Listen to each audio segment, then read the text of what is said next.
오늘 하나님께서 우리에게 주신 말씀 누가복음 24장 13절부터 35절까지 말씀입니다. 신약성경 140쪽입니다. 제가 읽어드리겠습니다. 그날에 그들 중 둘이 예루살렘에서 25리 되는 엠마오라 하는 마을로 가면서 이 모든 된 일을 서로 이야기하더라. 그들이 서로 이야기하며 문의할 때 예수께서 가까이 이르러 그들과 동행하시나 그들의 눈이 가려져서 그인 줄 알아보지 못하거늘 예수께서 이르시되 너희가 길 가면서 서로 주고받고 하는 이야기가 무엇이냐 하시니 두 사람이 슬픈 빛을 띠고 머물러 서더라. 그 한 사람인 글로바라 하는 자가 대답하여 이르되 당신이 예루살렘에 체류하면서도 요즘 거기서 된 일을 혼자만 알지 못하느냐. 이르시되 무슨 일이냐.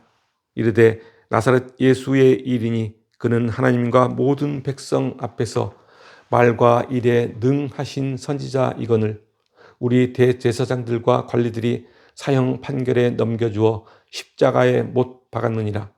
우리는 이 사람이 이스라엘을 속량할 자라고 바랐노라. 이뿐 아니라 이 일이 일어난 지 사흘째요. 또한 우리 중에 어떤 여자들이 우리로 놀라게 하였으니 이는 그들이 새벽에 무덤에 갔다가 그의 시체는 보지 못하고 와서 그가 살아나셨다 하는 천사들의 나타남을 보았다 함이라. 또 우리와 함께 한 자 중에 두어 사람이 무덤에 가 과연 여자들이 말한 바와 같음을 보았으나 예수는 보지 못하였느니라 하거늘 이르시되 미련하고 선지자들이 말한 모든 것을 마음에 더디 믿는 자들이여 그리스도가 이런 고난을 받고 자기의 영광에 들어가야 할 것이 아니냐 하시고 이에 모세와 모든 선지자의 글로 시작하여 모든 성경에 쓴 바 자기에 관한 것을 자세히 설명하시니라. 그들이 가는 마을에 가까이 가매 예수는 더 가려 하는 것 같이 하시니 그들이 강권하여 이르되 우리와 함께 유하사이다. 때가 저물어가고 날이 이미 기울었나이다 하니 이에 그들과 함께 유하러 들어가시니라. 그들과 함께 음식 잡수실 때 떡을 가지고 축사하시고 떼어 그들에게 주시니 그들의 눈이 밝아져 그인 줄 알아보더니 예수는 그들에게 보이지 아니하시는지라. 그들이 서로 말하되 길에서 우리에게 말씀하시고 우리에게 성경을 풀어주실 때 우리 속에서 마음이 뜨겁지 아니하더냐 하고 곧 그때로 일어나 예루살렘에 돌아가 보니 11 제자 및 그들과 함께한 자들이 모여있어 말하기를 주께서 과연 살아나시고 시몬에게 보이셨다 하는지라. 두 사람도 길에서 된 일과 예수께서 떡을 떼심으로 자기들에게 알려주신 것을 말하더라. 아멘. 믿음의 성도일지라도 항상 주님과 동행하며 산다는 것이 어려울 때가 가끔 있습니다. 저도 마찬가지입니다. 24시간 주님과 동행하며 삶을 살려고 노력하지만은 가끔 그것이 잘 안 될 때가 있습니다. 어떤 때 그런 생각이 드냐 하면은 세상적인 기준과 가치관이 내 마음을 온통 흔들어 놓을 때 그렇습니다. 그럴 때마다 저는 생명의 근원이 어디서 나오는지를 다시 돌아봅니다. 그리고 올바른 믿음을 가려고 노력합니다. 성경은 이렇게 말하고 있습니다. 잠언서 4장 20절부터 23절 말씀입니다. 내 아들아, 내 말에 주의하며 내가 말하는 것에 내 귀를 기울이라. 그것을 내 눈에서 떠나게 하지 말며 내 마음속에 지키라. 그것은 얻는 자에게 생명이 되며 그의 온 육체의 건강이 됨이니라. 모든 지킬 만한 것 중에 더욱 내 마음을 지키라. 생명의 근원이 이에서 남이니라. 그렇습니다. 나를 일으키고 다시 세우는 것은 생명의 근원이신 주님이십니다. 주님의 말씀입니다. 그 사실을 알고 깨달을 때 우리는 주님이 인도하시는 길을 확신으로 나아갈 수 있습니다. 우리가 하나님이 인도하신 그 길을 잘 가고 있는지는 말씀이 내 마음속에 쑥쑥 들어와 그 말씀이 꿀송이처럼 달게 느껴지고 나에게 기쁨과 즐거움으로 다가올 때입니다. 그럴 때 우리의 삶은 변화되고 세상이 요구하는 가치로부터 자유로워질 수 있습니다. 여러 가지 일로 마음이 분주하거나 혼란스러울 때 우리는 주님의 말씀으로 내 삶의 울타리를 견고하게 세워야 합니다. 삶의 우선순위를 주님께 두어야 합니다. 그러나 앞서 말했듯이 늘 주님을 바라보고 말씀에 귀를 기울인다는 것은 쉬운 일이 아닙니다. 왜냐하면 세상의 기준과 가치관들이 내 마음을 혼란스럽게 만들어 나로 하여금 주님과 대면하지 못하도록 만들기 때문입니다. 내 눈이 세상으로 향하면은 영적인 눈은 가려지게 마련입니다.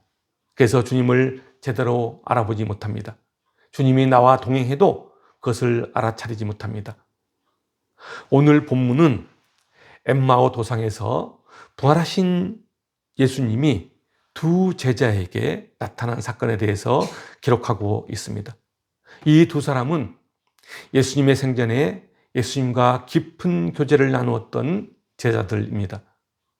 예수님이 십자가에서 허무하게 죽자 이들은 깊은 좌절감에 빠져서 힘없이 엠마오로 향하고 있습니다.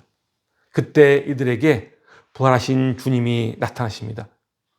주님은 그들과 동행하면서 이런저런 이야기를 나누지만은 이 두 제자들은 여전히 예수님을 알아보지 못합니다. 13절부터 16절까지 말씀입니다. 그날에 그들 중 둘이 예루살렘에서 20올이 되는 엠마오라 하는 마을로 가면서 이 모든 된 일을 서로 이야기하더라. 그들이 서로 이야기하며 문의할 때 예수께서 가까이 이르러 그들과 동행하시나 그들의 눈이 가려져서 그인 줄 알아보지 못한다고 말씀하고 있습니다. 두 제자는 엠마오라는 마을로 가면서 예루살렘에서 발생했던 일에 대해서 서로 이야기하고 있습니다. 그것은 바로 예수님에 대한 이야기입니다.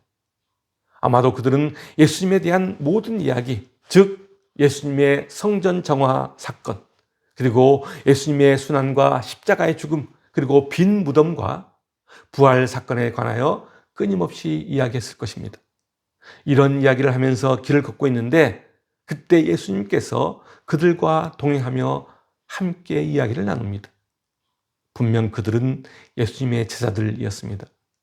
그랬기에 당연히 예수님의 얼굴을 정확히 알고 있었을 것입니다. 그런데도 그들은 같이 함께 걸어가면서 이야기를 나누는 예수님을 알아보지 못합니다. 그들이 예수님을 알아보지 못한 것을 오늘 본문 16절에서는 그들의 눈이 가려져서 알지 못했다고 말하고 있습니다. 여기서 말하는 눈이 가려졌다는 이야기는 영적으로 눈이 어두워졌다는 말입니다.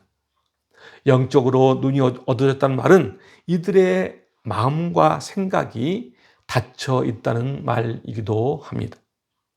그렇다면 왜 이들이 자신의 옆에 있는 예수를 알아보지 못했을까요?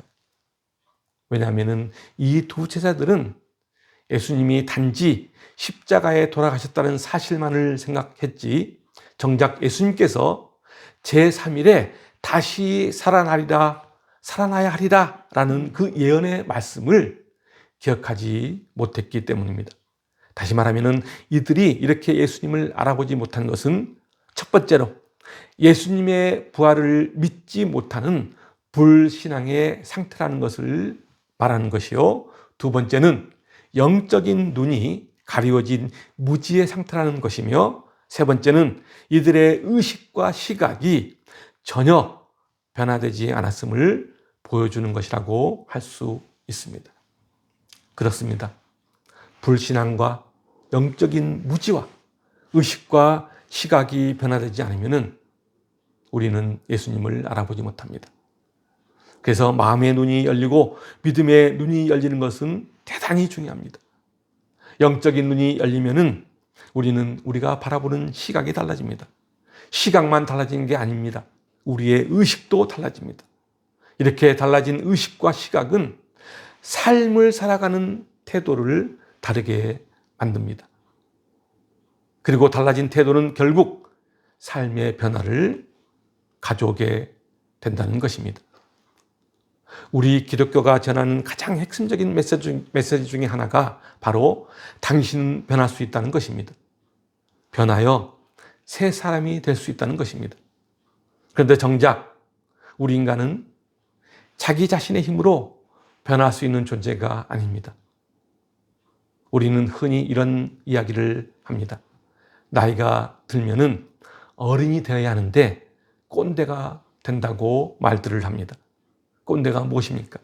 꼰대의 가장 큰 특징은 자기 주장이 강하다는 것입니다. 그래서 남의 말을 잘 듣지 않고 그리고 변화하려는 태도를 갖지 않는다는 것입니다. 그리고 자꾸 과거를 소환해서 나 때는 말이야 이런 말을 수시로 외칩니다. 이런 사람은 자기 세계에 빠져 변화를 거부하고 다른 사람들과 소통하는데 상당한 문제가 있습니다. 혹시 여러분은 꼰대를 대변하는 단어들이 무엇인지 알고 있습니까? 어느 신문을 보니까 꼰대를 대변하는 단어가 바로 내로남불, 오지랖, 적반하장, 책임전가, 소통불가와 같은 단어들이라고 합니다. 그래서 이런 사람은 공감과 배려가 부족하고 극히 자기중심적이고 이기적이라 사람들에게 상처를 많이 주기도 합니다. 그리고 특히 이런 사람은 편견과 고정관념이 강해서 과거에 머물러 있기를 좋아합니다. 그런 사람은 더더욱 변화의 삶을 기대하기가 어렵다는데 그 문제가 심각합니다. 오늘 본문 16절은 믿는 마음이 없으면 주님을 보지 못한다고 말하고 있습니다. 오늘 본문에 등장하는 두 사람은 예수님의 12제자에 속하지는 않지만은 주님을 신실하게 따랐던 제자들입니다. 그들이 주님을 알아보지 못한 것은 그들의 마음과 생각이 여전히 예수님의 죽음에 머물러 있기 때문입니다. 부활하신 주님을 바라보지 못하고 과거에 머물러 있다는 것입니다. 이에 예수님은 이렇게 말씀하십니다. 25절 말씀입니다. 미련하고 선지자들이 말한 모든 것을 마음에 더디 믿는 자들이여. 예수님이 이들을 지칭하고 있는 것입니다. 더딘 믿음이 무엇입니까? 더딘 믿음은 불신앙의 한 행태입니다. 예수님은 이 두 제자들의 이 같은 불신앙을 엄중히 책망하고 있는 것입니다. 이러한 불신앙은 결국 예수님에게는 더 이상 어떤 희망도 없다는 판단을 하게 만듭니다. 그리고 이러한 불신앙은 결국 자기들이 먹고 살 길을 찾기 위해 하나님이 아닌 세상으로 발길을 돌리는 결과를 가져옵니다. 이 두 제자가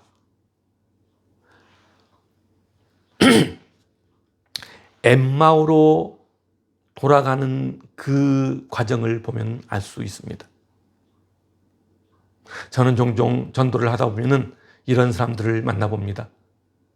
천천히 믿을게, 나중에 믿을게, 시간이 안 돼서 라고 말하는 사람들을 종종 보게 됩니다. 겉으로 보기에는 교회를 거부하지 않습니다. 언젠가는 내가 교회에 나갈 것이라고 말합니다. 그런데 이런 사람들의 특징은 상당히 인격적으로 보인다는 것입니다. 그러나 이런 사람은 결코 믿음의 사람이라고 할 수 없습니다. 또 저는 이런 사람도 보았습니다. 세상 사이와 교회 사이에서 머뭇거리다가 어느 날 교회를 떠나는 사람들이 있습니다. 이런 사람들의 특징은 먹고 사는 문제가 그 무엇보다도 우선입니다. 먹고 사는 문제 때문에 하나님을 저버리는 사람들입니다. 말씀만으로는 도저히 이 세상을 살아낼 수 없다며 먹고 살 길을 찾아 떠나는 사람들입니다. 먹고 사는 것이 더 급합니다. 삶의 우선순위가 바로 먹고 사는 문제입니다. 그런데 이런 사람들의 특징은 쾌락적이고 자기에게 만족을 주는 일이라면 지체 없이 달려간다는 것입니다. 세상과 교회를 줄타기 하며 먹고 사는 문제만 매달리는 사람, 교회를 거부하지는 않지만은 믿음 받아들이기를 거부하는 사람, 이런 사람들을 향해 주님은 믿음이 없고 부패한 자들이라고 책망하고 계십니다.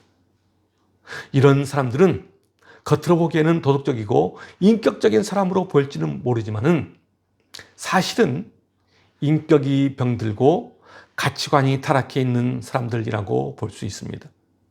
이런 사람들을 가리켜 성경은 하나님의 생명에서 떠나 있는 자라고 말합니다. 에베소서 4장 18절 말씀입니다. 그들의 총명이 어두워지고 그들 가운데 있는 무지함과 그들의 마음이 굳어짐으로 말미암아 하나님의 생명에서 떠나 있도다. 그렇습니다. 복음에 대한 무지와 하나님을 인정하지 않으려는 굳어진 마음은 하나님의 생명에서 떠난 사람입니다. 이런 사람은 마음에 화인을 맞은 것처럼 양심의 가책을 받지 않을 뿐 아니라 어둠 가운데 살아가는 사람입니다. 또한 하나님의 생명에서 떠나 있는 자는 성숙한 삶을 기대하기 어렵습니다. 삶의 변화를 기대하기 어렵다는 말입니다. 특히 불신앙으로 마음이 닫혀 있으면 더더욱 삶의 변화를 기대할 수 없습니다. 그런데 부활의 주님은 영적으로 눈이 없고 생명에서 떠나 있는 엠마오의 두 제자에게 찾아오십니다. 그들과 동행하시고 그들에게 말씀을 들려주십니다. 27절을 보면은 예수님이 두 제자에게 모세와 선지자의 글로 시작하여 모든 성경에 쓴 바 자기에 관한 것을 자세히 설명하셨다고 말합니다. 그렇습니다. 예수님은 구약 성경을 근거로 그리스도의 고난과 영광이 성경에 어떻게 기록되어 있는지를 자세히 설명해 주십니다.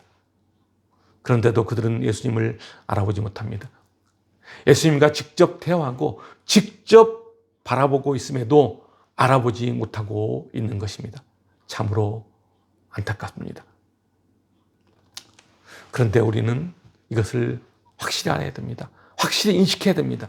우리가 환상을 통해 예수님을 대면한다고 해서 우리가 그를 아는 것이 아닙니다. 꿈속에서 예수님을 만난다고 해서 우리가 예수님을 알 수 있는 것은 아닙니다. 예수님을 제대로 알고 제대로 만나기 위해서는 환상이나 꿈속이 아닌 성경 속에서 만나야 합니다. 말씀 속에서 만나야 합니다. 그래서 요한복음에서는 이렇게 말하고 있습니다. 요한복음 5장 39절 말씀입니다. 너희가 성경에서 영생을 얻는 줄 생각하고 성경을 연구하거니와 이 성경이 곧 내게 대하여 증언한 것이니라. 그렇습니다. 성경의 중심은 예수님입니다. 그래서 성경 속에 길이 있고 성경 속에 주님을 만나는 길이 있습니다. 단지 머리로 성경을 연구한다고 주님을 만나지 못합니다.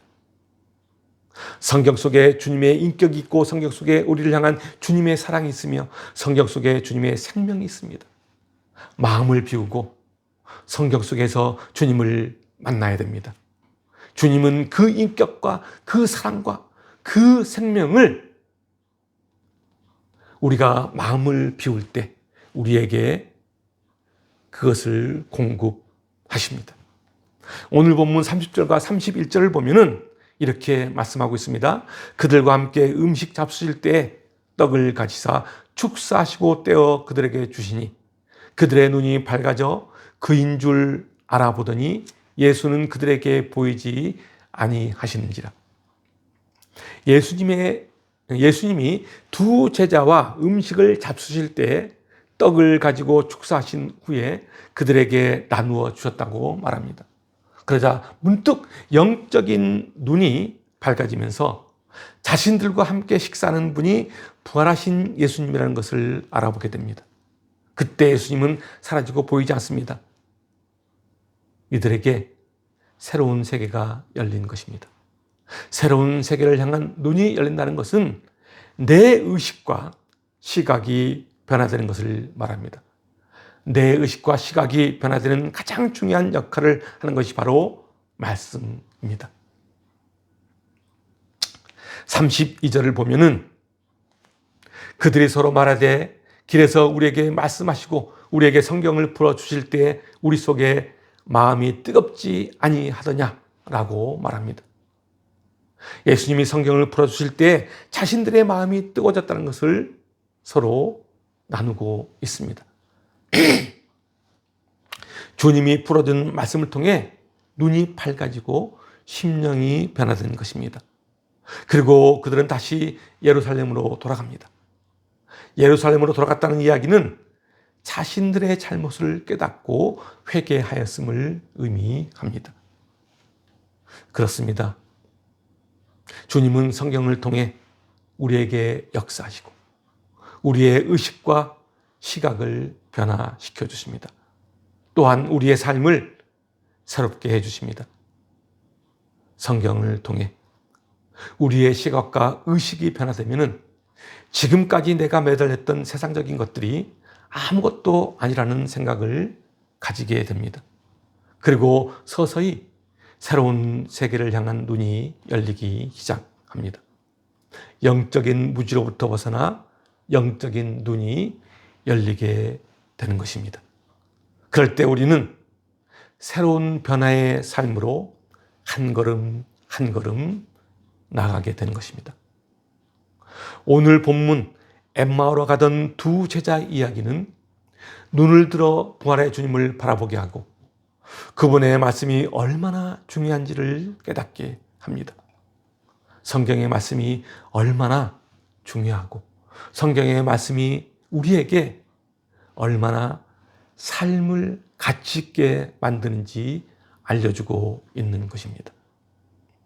사랑하는 성도 여러분, 눈을 들어 주님을 바라보고 귀를 열어 말씀을 들음으로 주님의 능력을 내 영혼에 뜨겁게 간직하는 여러분이 되시길 바랍니다.